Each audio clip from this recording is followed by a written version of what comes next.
jeziku rode da ti pojem, o jeziku milom, tvom i mojem, o preslatkom glasu onom u kome te mile majke usnivahu slatke bajke, koga šaptom i romanom duši ti se svijest probudi, te ti spozna i uvidje da ti bolje nije nigdje do na tvoje majke grudi.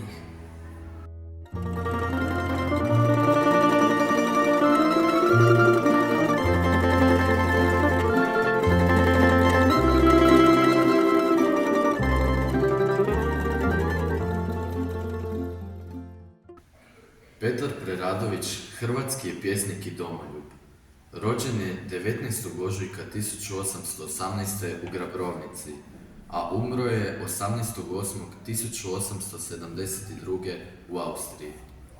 Zbog službe morao je napustiti svoju domovinu, stoga je u tuđini napisao najljepše stihove o hrvatskom jeziku kako bi u svom narodu probudio ljubav prema domovini. Neki njegovi stihovi i danas zvuče kao poruka onima koji su otišli iz Hrvatske.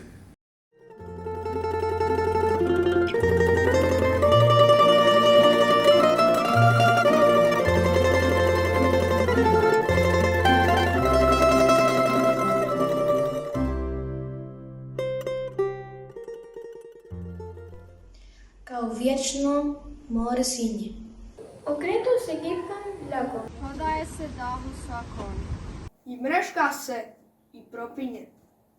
Kakva moć je vjetra koga? Zuji! Zberi